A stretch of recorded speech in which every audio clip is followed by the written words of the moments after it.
सर्व संपलं असं कधीच होत नसतं.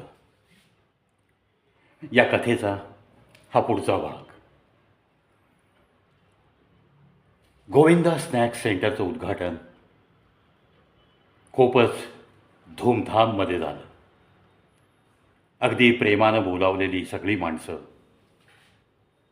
नक्कीच आली. खूप लोकांनी स्तुती पण केली पदार्थांचा आस्वाद घेतल्यानंतर. चहा सगळ्यांना खूप आवडला. अनुपमाच्या हातचे आप्पे, त्याची पण तारीफ ही तारीफ. एकंदरीत अजय सरांच्या संकल्पनेला यश मिळालं होतं. या आनंदातच दुसरा दिवस अनूपचा आणि अजय सरांचा मस्त सुरू झाला आणि आजचा एकच दिवस ते दोघं दिल्लीत होते आणि नंतर उद्या त्यांना मुंबईकडे प्रयाण करायचं होतं. महत्त्वाची काही अनूपची कामं आणि अतिमहत्त्वाचं काम म्हणजेच मानसीताईंचा शोध घेणं. अनूपच्या मनात एकच विचार घोळत होता की पुन्हा एकदा अजय सरांच्या मनामध्ये ती जी काही प्रेमाची पालवी आहे त्या पालवीला आपल्याला टवटवीतपणा आणता येतोय का? जर मानसीताई काही अडचणीत असतील तर आपण अजय सरांचं मन राखण्यासाठी इतकं काही करतोय, त्यात अजून एक गोष्ट नक्की करावीच लागेल आपल्याला. तरच अजय सरांच्या आणि माझ्या या नात्याला काहीतरी अर्थ प्राप्त होईल, अशी अनूपची मानसिकता झाली होती. दुसरा दिवस जी काही कामं करायची ती कामं करण्यासाठी अनूप निघून गेला. अजय सरांना सांगायला विसरलं नाही की उद्या एक लाईट बॅग तयार करा तुमची आणि आपण उद्या दुपारी निघतोय. हे सगळं काही ठरलं आणि अनूप त्याच्या कामामध्ये निघून गेला. अजय सरांनी आज निखिल आणि अनुपमाची भेट घेऊन आजच्या दिवसाचा नक्की काय आढावा आहे हे पाहायचं ठरवलं. म्हणूनच गोविंदा स्नॅक्सकडे जाऊन जुजबी चौकशी करून अनुपमाला काही इन्स्ट्रक्शन्स देणं, कारण मुंबईहून यायला 2-3 दिवसाचा कालावधी नक्की लागणार होता. त्या वेळेत अनुपमाला काही अडचणी आल्या नाही पाहिजेत, त्यामुळं तिला काही गोष्टी सांगणं, नंदकुमारजींना 2 माणसांची व्यवस्था करून सकाळच्या वेळेस गोविंदा स्नॅक्स सेंटरकडे पाठवण्याची तीही व्यवस्था नंदकुमारांशी बोलणं आहे. अशा सगळा डोक्यामध्ये एक प्लॅन तयार करून अजय सरसुद्धा गोविंदा स्नॅक्सकडे निघाले. कारण आज तसा पाहिला तर दुसरा दिवस, उद्घाटनानंतरचा पहिला दिवस, त्यामुळं थोडा वेळ तिथं ते थांबणारच होते. अजय सरांना हे पाहायचं होतं की आज कसा रिस्पॉन्स आहे, अनुपमाची नक्की काय धावपळ होते. म्हणून काउंटरवर अजय सरांनी बसायचं असं ठरवलं. म्हणजे एक साईड त्यांनी पूर्णपणे सांभाळायची ठरवली, तेही 11:30-12 वाजेपर्यंत, आणि मग नंतर पुढच्या कामांकडं नक्की जायचं आहे. गोविंदा स्नॅक्स सेंटरला पोचल्या त्यांनी अनुपमाला सांगितलं की अगं जरा निखिलला फोन करून इकडे बोलवून घे, मला जरा त्याच्याशीही बोलायचं आहे. त्याप्रमाणे अनुपमाने लगेच फोन लावला. निखिलचाही निरोप आला, अर्ध्या तासात पोहोचतोय. तशी पाहिली तर तुरळक गर्दी सुरू झाली होती आणि अजय सर येण्याच्या आधी तसा बराच काउंटर हललेला होता. म्हणजेच एकंदरीत लोकांच्या मनामध्ये या गोविंदा स्नॅक्सविषयी प्रेम उत्पन्न झालेलं होतं आणि एका दिवसात चांगल्यापैकी माउथ पब्लिसिटी झालेली होती. फक्त ग्राउंडच काय, आजूबाजूचे काही स्टुडंट्स, काही रहिवासी, काही पार्सल सेवा घेऊन जाणारे असेही लोक तिथं येत होते. म्हणजेच आपल्या या 1 किलोमीटरच्या सगळ्या परिघामध्ये गोविंदा स्नॅक्सचं नाव नक्कीच चांगलंच पसरलं आहे, याची जाणीव अजय सरांनाही झाली 1 तासाभरात. आणि अर्थात मग अनुपमा आणि आपल्या हॉटेलमधले दिमतीला असलेले दोन्ही वेटर त्यांनीसुद्धा प्रशंसा केली. नहीं साहब, बहुत अच्छा चल रहा है और जो कुछ भी हमने निर्णय लिया है बिल्कुल अच्छा निर्णय ही साबित हुआ. अशी त्या वेटर लोकांची सुद्धा प्रतिक्रिया ऐकून अजय सरांना पण खूप छान वाटलं. एकंदरीतच जरा आपण अनुपला कुठे गोत्यात आणत नाही आहेत. काही ना काही आपल्या हॉटेल तिरुपतीची थोडी तरी भरभराट करण्यासाठी आपलं माइंड ॲप्लिकेशन, आपली बुद्धिमत्ता आपण वापरली याचा मनोमन अजय सरांना आनंद होत होता. असाच अनुपमाशी गप्पा मारण्यात, वेटरशी गप्पा मारण्यात, आलेल्या गिरायकांशी व्यवस्थित संवाद साधण्यात अजय सरांचे 2 तास कसे गेले कळलं नाही. साधारण 11:15च्या सुमारास निखिल आला. तोपर्यंत गर्दी हळूहळू कमी झालेली होती. चहाचं तर गिराईक ऑलमोस्ट संपलेलं होतं. तरी पण अधूनमधून काही जण हौशी कलाकार येतच होते. असं सगळं चाललेलं असतानाच निखिलचं येणं झालं. निखिलशी थोड्या इकडच्या तिकडच्या गप्पा झाल्यावर अजय सरांनी निखिलला इतकंच सांगितलं की चल जरा माझ्यासोबत, आपण ग्राउंडमध्ये एक चक्कर मारू आणि चालता चालता बोलूयात, मला तुझ्याशी काही महत्त्वाचं बोलायचं आहे. अजय सर आणि निखिल ग्राउंडकडे गेले. अर्थात अनुपमाला सांगितलं, सगळं आवरलं तरी तुम्ही जाऊ नका, निखिलला घेऊन मी अर्ध्या तासात येतो आहे. ग्राउंडमध्ये या दोघांच्या गप्पा चालता चालता सुरू होत्या आणि मग निखिलला अजय सरांनी थोडं बोलतं केलं की सध्या तू जिथं थांबतोयस त्या ठिकाणी तुझा होणारा बिझनेस ठीक आहे, तू आत्तापर्यंत त्या बेसवर संसार केला आहेस, पण अतिशय काटकसरीने तू वागतोयस हे मला तुझ्या घरी आल्यावर लक्षात आलेलं आहे. त्यामुळं तुझीसुद्धा काहीतरी प्रगती झाली पाहिजे असं मला वाटतं. म्हणून निखिलकडं अजय सरांनी एक शब्द टाकला,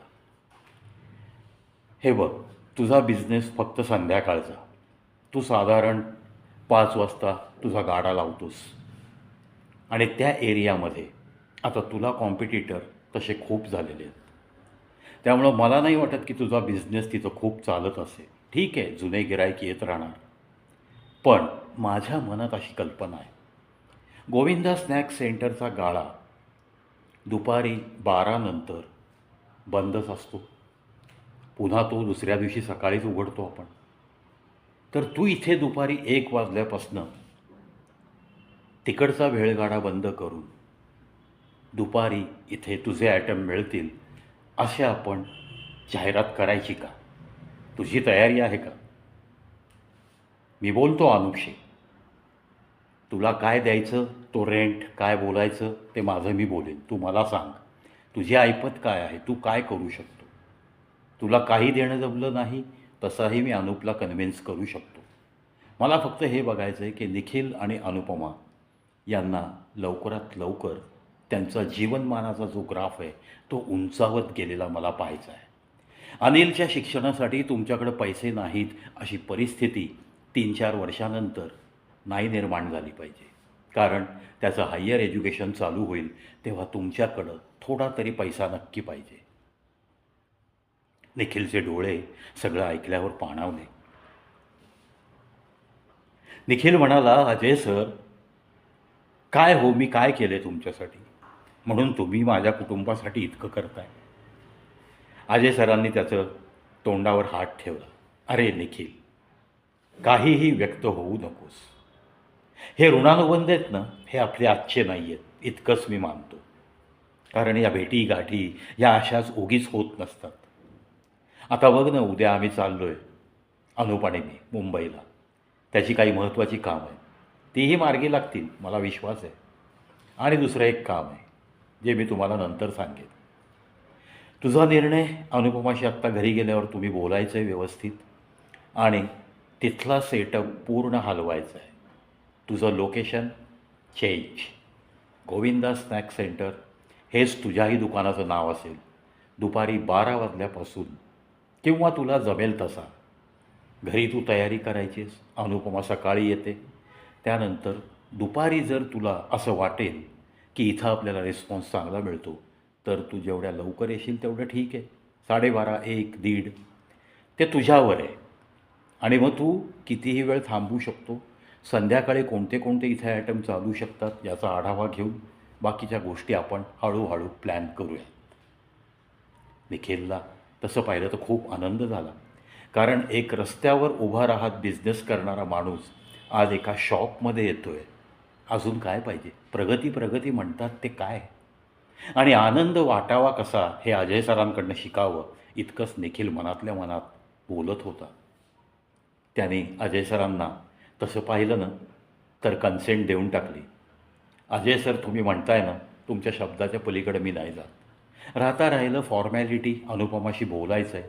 बस इथं काय काय लागेल ही चर्चा आम्ही दुपारी घरी करतो आणि फायनली तुम्हाला रात्री फोन करतो.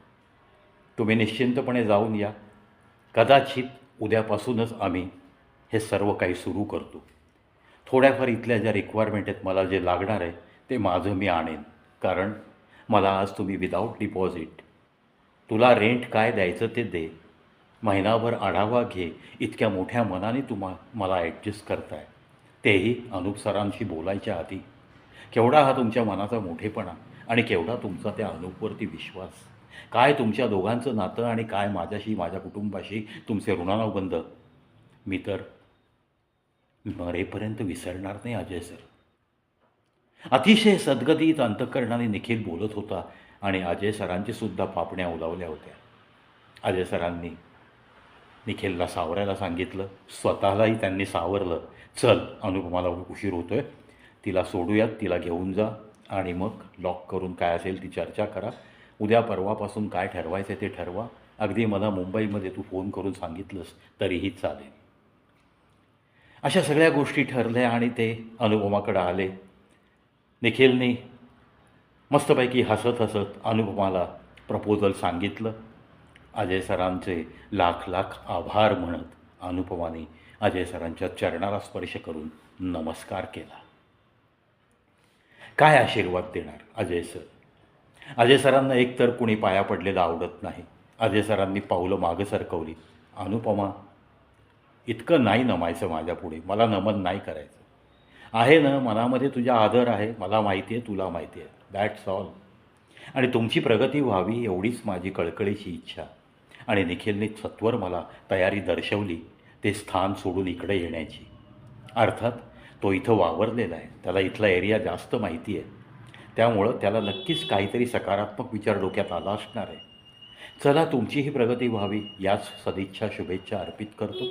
तुम्ही आता दोघं घराकडे जा, मी आता हॉटेलवर जाईन आणि तिथलं काय असेल ते नंदकुमारजींना सांगून उद्याचं जे काही आहे ते सगळं ॲडजस्टमेंट सगळं त्यांना मी बोलेन 4-5 दिवसात काय करायचं ते.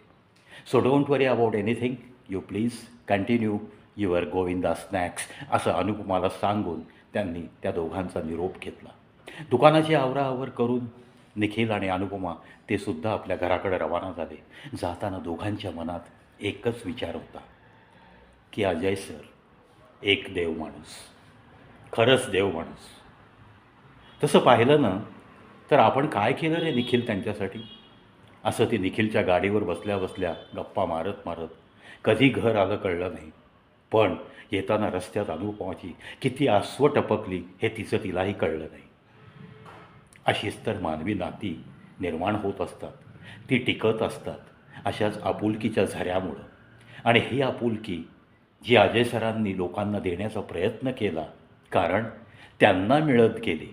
जे तेव्हा एकटे पडले होते तेव्हा त्यांना त्या राजाबाजापासून ज्या ज्या लोकांनी प्रेम आणि आपुलकी दिली त्या सगळ्यांसाठी अजय सरांना नक्कीच काहीतरी करत करत हा शेवटचा जो उत्तरार्ध असतो आयुष्याचा तो आनंदात व्यतीत करायचा आहे, इतकंच अजय सरांनी ठरवलं आहे. मला तर या कहाणीतल्या या अजय सरांचं हे वागणं पाहिलं की मित्रांनो, खरंच मी स्वतःच या कहाणीमध्ये गुंतत चाललो आहे. तुम्हाला ही कहाणी कशी वाटते? सर्व संपलं असं कधीच होत नसतं. या कथेचा हा भाग आवडल्यास एकमेकांमध्ये नक्की शेअर करा. आणि हो, कथेतून मिळणारा संदेश की कुठंतरी कधीतरी आपण कुणासाठी तरी जर जगता येत असेल तर नक्की जगलं पाहिजे ना, तरच त्याला असं वाटेल ना की सर्व संपलं असं कधीच होत नसतं. पाहत राहा, ऐकत राहा कवी प्रवीश शो यूट्यूब चॅनल.